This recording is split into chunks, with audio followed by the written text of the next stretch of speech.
여러분 정말입니까? 이 고백이 저와 여러분들이 고백이 되어야 되는 줄 믿으시기 바랍니다.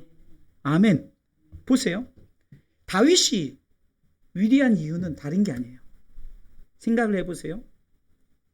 다윗의 상황, 지금 이 상황은 어쩌면은 쫓겨다니는 신세, 하나님을 원망하고 하나님을 욕할 수 있는 그런 상황이에요.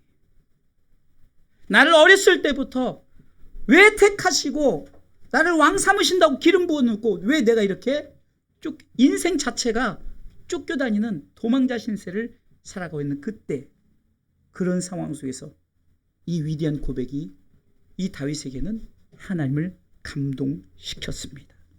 다시 한번 다윗의 마음을 가지고 본문 1절 2절 말씀을 여러분들이 정말 이런 고백이 내가 이런 고백을 해야겠다, 다윗의 고백, 이 고백대로 살아야겠다는 마음으로 다시 한번 시편 23편 1절과 2절 말씀을 우리 다 같이 한 목소리로 읽습니다. 여호와는 나의 목자시니 내가 부족함이 없으리로다. 그가 나를 푸른 초장에 누이시며 쉴 만한 물가로 인도하시는도다. 아멘.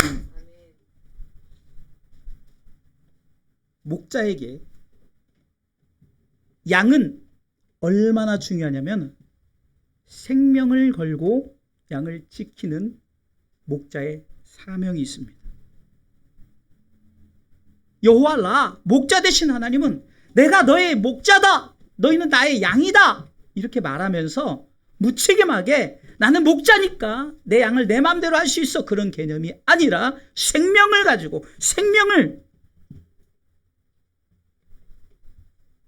그래서 이렇게 생명을 주고 지키면서 생명을 내어놓고, 그래서 우리가 여호와는 나의 목자단 이 개념 속에서는 하나님의 책임지심에 대한 이 목자의 이 음성을 듣고 양은 순종하게 되는 생각을 해보세요.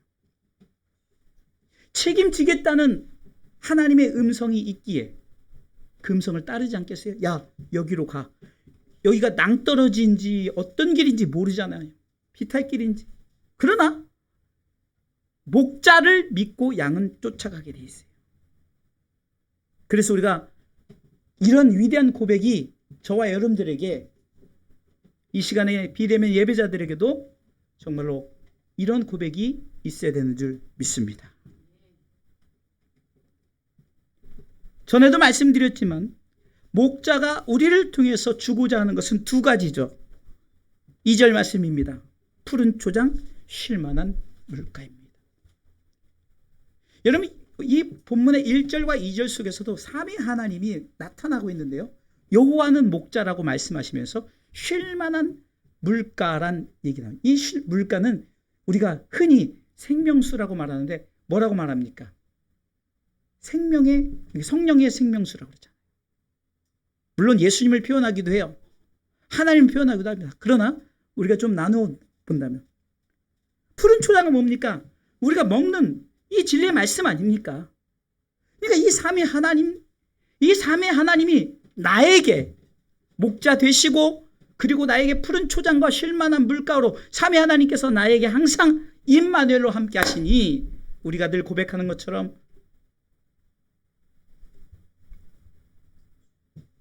임마누엘,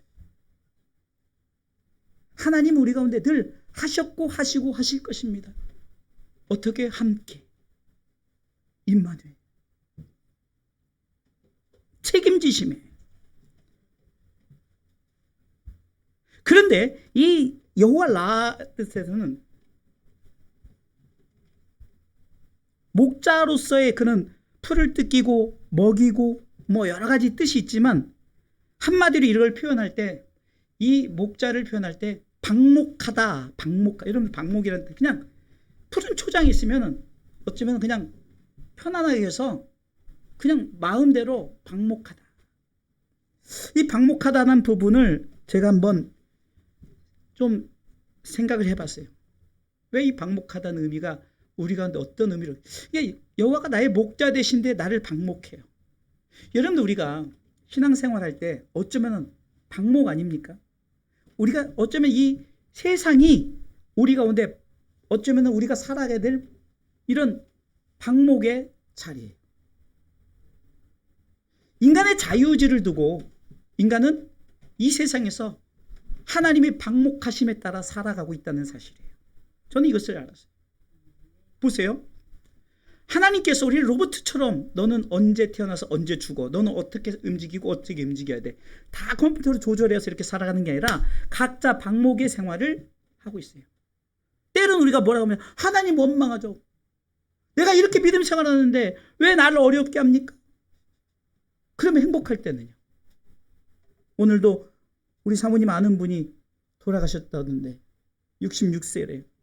뭐 우리 솔직히 우리 목사님이나 뭐 큰 차이 없잖아요.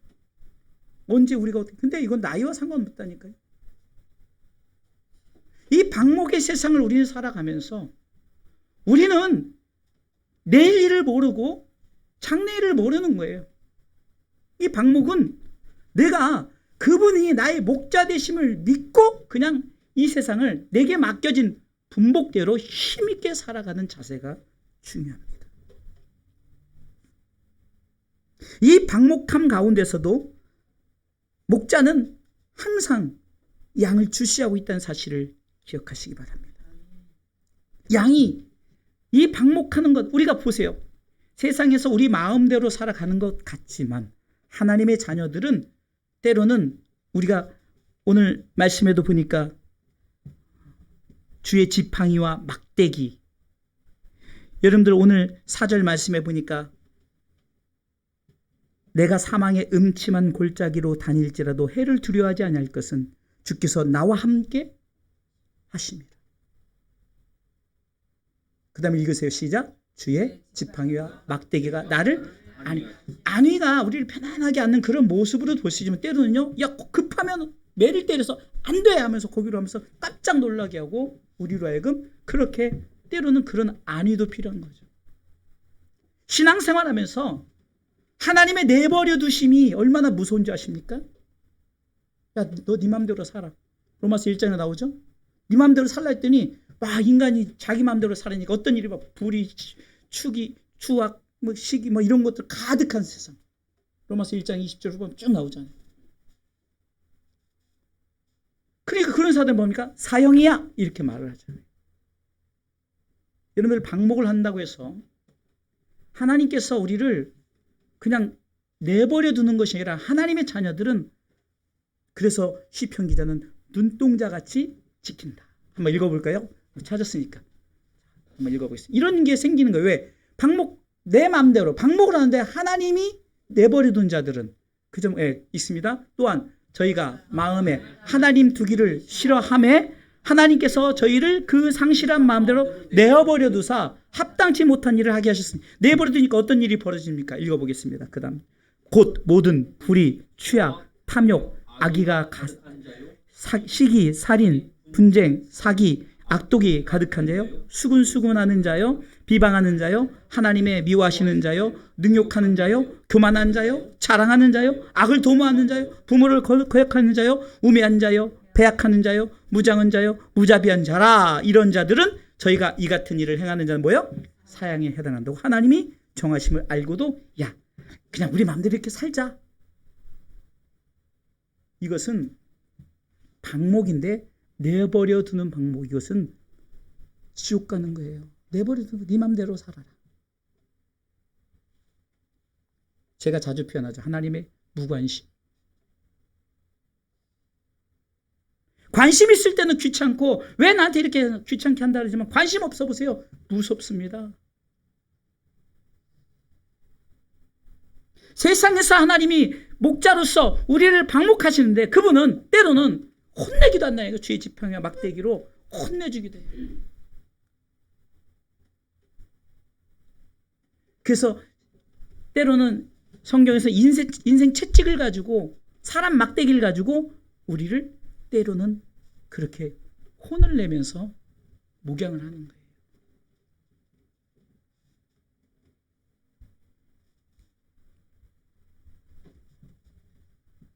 또한 방목에서의 두 번째 생각해 볼 것은 땅에서의 방목이 아니라 하나님 나라에서의 방목을 생각해 볼 수 있어요. 그곳에서는 우리가 찬양을 통해서도 독사굴에 어린이가 손 넣고 장난쳐도 물지 않는 사자굴. 사자굴에서 사자들과 어린아이가 뛰놀고 이런 일들이, 장난쳐도 물지 않는. 여러분 보세요. 저는요, 하나님의 뜻 가운데 아무리 사자가 사자여도 왜 다니엘이 들어갔을 때는 왜 사자가 같이 놀았을까요? 그런데 그 사자가 똑같은 사자예요. 근데 모함했던 그 사람들은 가족들, 성경은 분명히 말했어요. 땅에 떨어지기도 전에. 그러면 사자가 떼가 있었다는 거예요. 한 명이 아니라, 한두 마리가 아니라 떼가 있어서 그냥 이러고 똑같은 사자예요. 하나님 나라의 방목은 달라요. 똑같은 사자인데 친구 되고 함께. 그래서 보니까 친구가 되다라는 이런 뜻도 있더라고요. 이 로이란, 그 라란 말이. 목자 되신 하나님이 우리 가운데 늘 친구가 되셔서, 마치 아담과 하와 있을 때 에덴 동산에서 거니신 그런 성경 구절이 참 친근감이죠. 동산에서 거니시다가 항상 아담과 하와 동행했다는 거 아니겠어요? 근데 그 틈새를 노려서 범죄하게 되었죠. 그 두 가지 방목에 대한 의미를 생각해 보고요. 두 번째는 관계입니다. 관계. 목자와 양의 관계. 요한복음 10장에 보면은 1절에 예수님께서 이렇게 말씀하십니다. 같이 읽습니다. 요한복음 10장 1절 읽습니다. 내가 진실로 진실로 너에게 이르노니 양의 우리의 문으로 들어가지 아니하고 다른 데로 넘어가는 절도며 강도요라고 나오는데요. 문. 그러면서 10장 9절에 나는 양의 문이다 라고 말하죠. 나는 문이라는 거예요. 그래서 나는 양의 문이, 7절이요. 7절에 그러므로 예수께서 다시 이르실 때 내가 진실로 진실로 너에게 이르노니 나는 양의 문이라. 여러분들, 양의 문이라는 것이 관계를 얘기하는 거예요. 이 양의 문을 아무나 들어갔다 나왔다는 게 아니죠. 치시는, 그러면서 이 양의 문을 통과하는데 어떤 관계가 이루어지느냐? 목자도 양도 서로의 무엇을 안다고 말해요? 음성을 안대. 음성. 서로의 목소리를 알아요. 자, 3절 읽어보겠습니다. 읽습니다. 문지기는 그를 위하여 문을 열고 양은 그의 음성을 듣나니 그가 양의 이름을 각각 불러. 여러분들, 성경은 결국은 무엇을, 세상의 방목을 얘기하려고 성경을 말씀하는 것은 아니에요. 세상의 비유를 하긴 하죠. 그러나 결론적으로는 오늘 성경 관계 속에서 이제 영원한 하나님 나라의 방목의 대상이 되는 사람들은 관계 속에서 어떻게 해요? 각각 그 이름을 부르는, 각각. 누구 붙잡고 가는 거 아니에요. 내 마누라가 신앙생활 열심히 하니까 난 내 마누라를 붙잡고 가는 게 아니라 각각. 성경은 각각. 고린도전서 3장에도 각기 충성해, 너희들이 이렇게 하고 봉사하고 헌신하고 다 하는데 각각 자기에게 맡겨진 자기의 그 직분을 따라서 열심히 감당했더니 각각 너희에게 상을 준다고 말하죠. 각각입니다. 중요한 것은 나팔 불 때, 나의 이름 부를 때 우리가 찬송하잖아요. 주께서 소리와 천사장의 소리, 나팔 소리와 함께 재림하신단 말이에요. 그때 나팔 불 때, 그때 나팔과 함께 이름을 부르요. 나팔 불 때 아무개, 나팔 불 때 이름을 부른단 말이에요. 각각 부르는 거예요.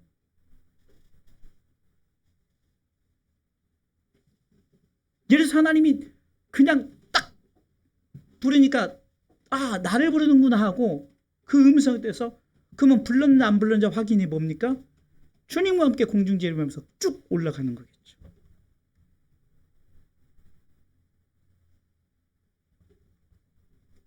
그때는 우리는 부활체이기 때문에 그게 가능한 거예요. 그때는 주님 오실 때는 왜? 죽은 자도 다, 산 자도 다 불러버려요. 그래서 이제는 오른편과 왼편을 구분할 그때가 오는 거죠. 성경은 분명히. 그러니까 중요한 것은 방목인데 세상의 방목보다는 지금 우리가 영적인 하나님 나라의 방목의 대상자들을 부를 때 이 문으로 통과한다 이거죠. 문으로. 이 목자가 이 관리하는 이 문이 있죠. 우리가 흔히 이것을 천국문이라고 하는 거예요. 예수님께서 나는 양의 문이라 그러면은 이 문의 주인은 누구예요? 예수님 아니에요. 예수님. 그러면서 내가 이 문을 나를 통해서 들어간다고 말하는 거죠. 여러분들, 그런데 5절 보세요. 이때 다른 음성도 있어요. 다른 음성도. 자, 읽어보겠습니다. 요한복음 10장 5절 읽습니다. 타인의 음성은 알지 못하는 거로 타인을 따르지 아니하고 도리어 도망가는. 여러분 옛날에 보면은 여러 가지 그 동화가 있지만 그 돼지 삼형제라고 하기도 하잖아요. 그 늑대가 와가지고 엄마 분장을 해가지고 목소리 엄마 흉내내고 털이 많으니까 막 밀가루 발라서 이렇게 이런 동화를 들어보셨죠. 지금 시대가 어쩌면은 이렇게 타인의 음성도 같이 들려오는 시대는. 그런데 그 문은 달라요. 문이 다르다니까. 이게 목자의 음성은 분명한 거예요. 그런데 그 목자의 음성이 성경은 이렇게 말하죠.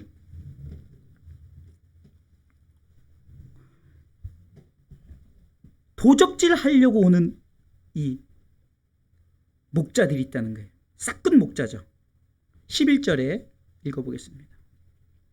읽습니다. 나는 선한 목자라. 선한 목자는 양들을 위하여 목숨을 버리거니와 싹구는 12절 싹구는 목자도 아니요 양도 재앙이 아니라 이리가 오는 것을 보면 양을 버리고 달아나나니 이리가 양을 늑탈하고 또 떼버리는 거죠. 싹군 목자와 선한 목자를 말씀하면서 바로 그거죠. 이 선한 목자는 하나님께서 내가 만든 문으로 들어오게 하는 거예요.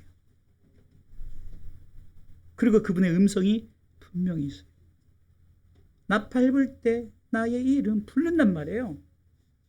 그 음성을 듣고 이 영적인 방목, 푸른 초장 쉴만한 물가로 이것이 결국은 우리에게 이루어질 그때가 하나님 나라인 줄 믿으시기 바랍니다. 자, 이렇게 우리가 이 두 가지 주제를 가지고 우리가 오늘 여호와 라 목자 되신 하나님 말씀을 통해서 우리가 무엇을 발견해야 되느냐, 바로 이겁니다. 결국은 목자 되신 하나님께서는 땅의 방목보다 하나님 나라의 방목을 위해서 그 문을 만들어 놓고 각각 음성을 부르는데, 그러면 결국 우리에게 주어질 그 푸른 초장 쉴만한 물가가 어디인가를 오늘 시편 기자는 분명히 말씀하고 있어요. 다윗은. 자, 5절과 6절이 바로 그겁니다.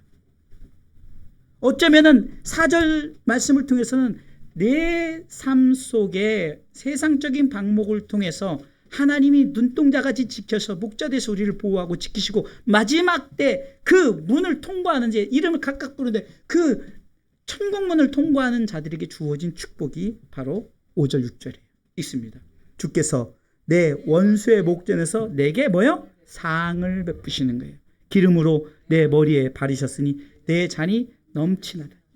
천국의 표현들이 이곳저곳에 많아요. 우리가 이거를 자꾸 땅의 평안으로 보니까 기름 머리 바르고 뭐 잔이 넘치고 땅의 축복 막 이런 걸로 자꾸 하니까요. 못 사는 사람들은 성경이 맞질 않아요. 말이 안 돼. 하나님은 공평하신 하나님이 되지 못하는 거예요. 누구에게나 동일하게 이것은 그 푸른 초장 쉴만한 물과 땅의 방목이 아니라 하나님 나라의 방목을 통해서 이루어지는 그 자들에게는 똑같이 기름으로 머리에 바르시고 넘치는 축복이 있다는 사실을 믿으시기 바랍니다. 그래서 6절에 고백할 수 있는 거예요. 6절에 고백이 있어야 되는 거예요. 신앙생활은 이런 고백 가운데, 그러니까 1절 2절에 고백이 되어지는 거예요. 다윗이 6절 결론적으로 이렇게 되어진 것을 바라보고 그가 그렇게 평안했기 때문에 1절 2절에 그러니까 여호와가 나의 목자고 내가 부족함이 없다. 푸른 초자 쉴만한 물가 땅의 것이 아니라 바로 진리의 말씀과 성령의 생명수로 나를 항상 넘치게 하시니까 6절 읽습니다. 같이 크게 나의 평생의 선하심과 인자심이 정녕 나를 따라 내가 여호와의 집에 영원히 거하리로다. 할렐루야. 물론 이 시편의 배경 속에서는 이 다윗이 내가 정말로 이 궁을 짓고 이렇게 해서 주님과 영원히 살겠다는 그런 욕심도 있었고, 또 실질적으로 자기가 있는 이 집이 항상 주님 집이라고 생각하는 그런 마음으로 갖출 수 있지만 그 땅의 것 얘기한 거 아니에요. 하나님 나라 얘기한 거예요.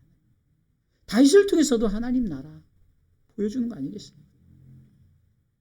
이번 주일 오후 설교도 목사님께서 그 목자 얘기를 하면서 왜 목자의 양을 치는 그 부분을 야곱이 경험을 하게 했을까? 우리가 모든 포커스를 이 구속사적인 입장에서 보니까 말이 돼요. 말이 안 되죠. 그러나 우리가 그것을 구속사적 입장으로 보면은 그런 관계 속에서 바로 하나님이 나의 목자 되신 것을 경험하게 되고, 그런 것을 통해서 세상 속에서도 하나님 나와 함께 하시는구나. 그리고 어쩌면은 이 야곱이 20년간의 그 라반의 집에서의 그 방목 아닐까? 세상의 방목. 그런 야곱은 꿈이 있었죠.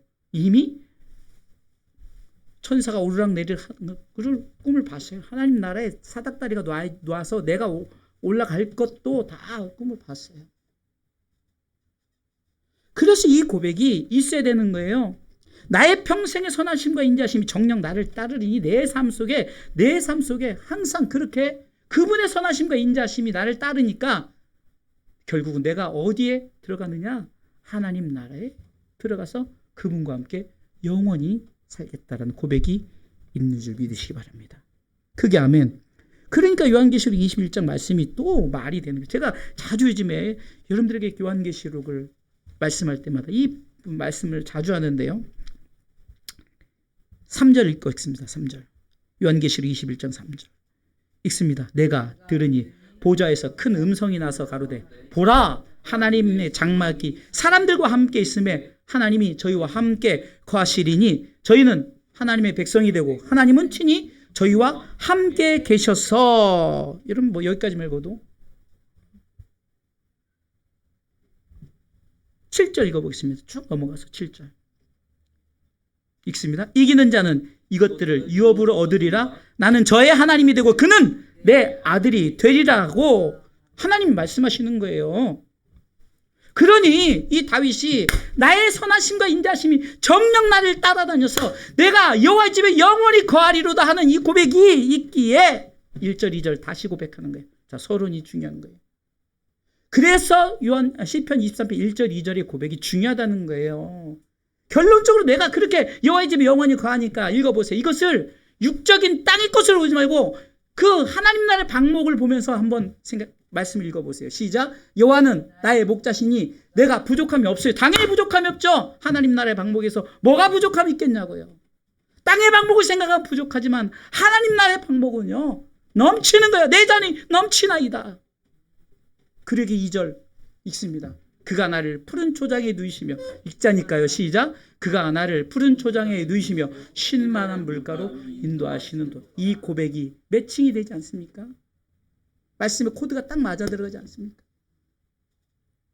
그래서 오늘의 이 여호와 로이 목자 되신 하나님의 이 말씀은 세상의 방목과 하나님 나라의 방목을 구별해서 땅의 방목에서도 하나님이 눈동자까지 지키지만 그러나 하나님 나라의 방목을 통해서 하나님은 문을 만들어 놓고 이 문으로 들어가게 하시사 부르는 거예요. 아무개 부르면서 그 문을 통과하는, 다른 음성은 들리지가 않는 거예요. 왜? 그것은 지옥문이기 때문에, 그 음성 듣고 따라가면 지옥 가기 때문에.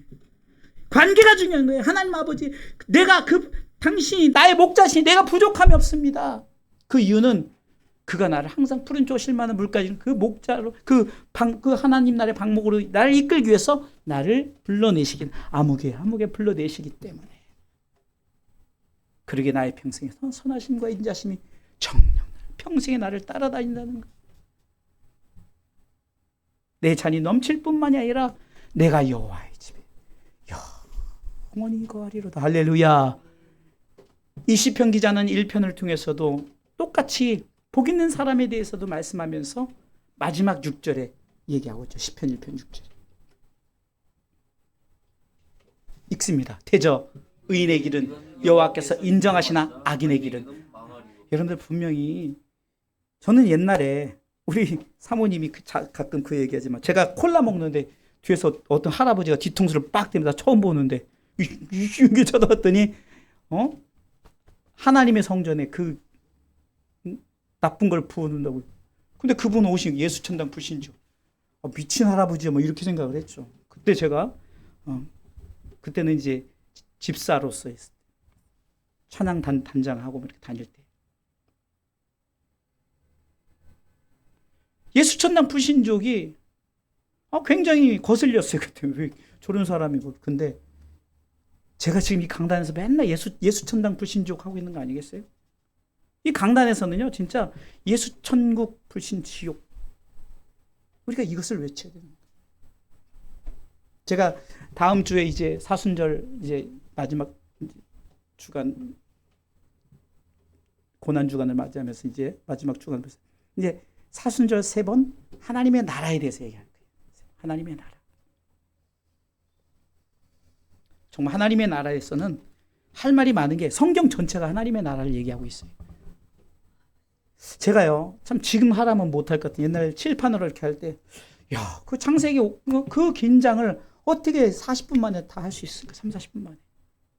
그런데 그것을 구속사적으로 보니까 다 하나님 나라를 얘기하고 하나님 나라. 그래서 창세기만 봐더라도 결국 고센 땅을 인도하는 하나님께서 그 야고보 12지파를 통해서 고센 땅을 인도하는 이게 다 성경에 나와 있는 거예요. 12지파 14만 4천 명. 그게 어디로 가요? 하나님이 다 순결한 자를 부르잖아요. 12지파를 벌써 고센 땅에 이르게 하는 그것이 결론으로 딱 맞춰지잖아요. 이거구나. 이 선지 신앙인을 통해서 아브라함, 이삭, 야곱, 요셉에 이르기까지 결국은 이 족장 시대를 설명하면서 결국은 뭐냐? 하나님 나라를 얘기하려고. 야곱을 얘기하면서도 하나님 나라를 얘기하려고. 다윗을 얘기하면서 하나님, 베드로를 얘기하든 뭔 누구를 얘기하든 하나님 나라 얘기하려고. 그래서 예수님께서도 회개하라 천국이 가까웠느니라 라고 하나님 나라를 소개하죠. 사랑하는 성도 여러분, 결론입니다. 목자 되신 하나님은 세상의 방목도 책임지시지만 그러나 세상의 방목보다 하나님 나라의 방목을 위해서 택한 자들을 불러 모실 때 우리가 그 문을 통과해서 이제 그때 고백하는 거예요. 내 잔이 넘칩니다. 세상에선 정말 힘들고 어렵게 사는데 하나님은 내 잔이 넘치나이다. 그렇기 때문에 나는 여호와의 집에 영원히 당신은 나의 하나님이고 나는 당신의 아들이 되었습니다라고 고백하면서 정말 하나님을 찬송하며 경배하며 예배하는 그런 멋진 하나님 나라의 삶.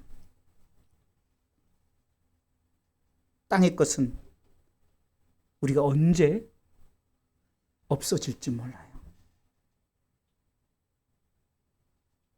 그래서 시편 기자는 특별히 모세도 그랬어요. 인간의 수완이 이제 홍수 시대를 지나면서 120세로.